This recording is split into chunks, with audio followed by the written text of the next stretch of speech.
ഒരു രീതിയല്ല പൊതുവെ.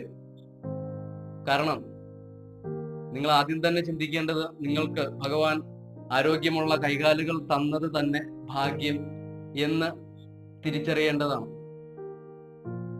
എന്ന് വിചാരിച്ച് അങ്ങനെ അല്ലാത്തവർ ഭാഗ്യമില്ലാത്ത കൂട്ടരാണെന്ന് ഞാൻ പറയുന്നില്ല.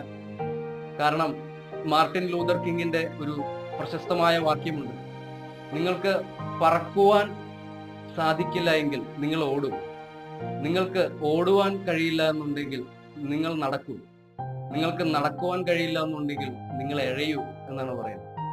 ഇത് സൂചിപ്പിക്കുന്നത് ജീവിതം മുന്നോട്ട് പോകേണ്ടതാണ്. അതുകൊണ്ട് അതിനെ കൈകാര്യം ചെയ്യേണ്ടത് മനസ്സിനെ ബുദ്ധിക്ക് കീഴ്പ്പെടുത്തി തന്നെ ആയിരിക്കണം. അത് കൃത്യതയോടുകൂടിയ അറിവ് വന്നു ചേരുന്നതോടുകൂടി ആർക്കും ഇത് കൈകാര്യം ചെയ്യുവാൻ സാധിക്കും.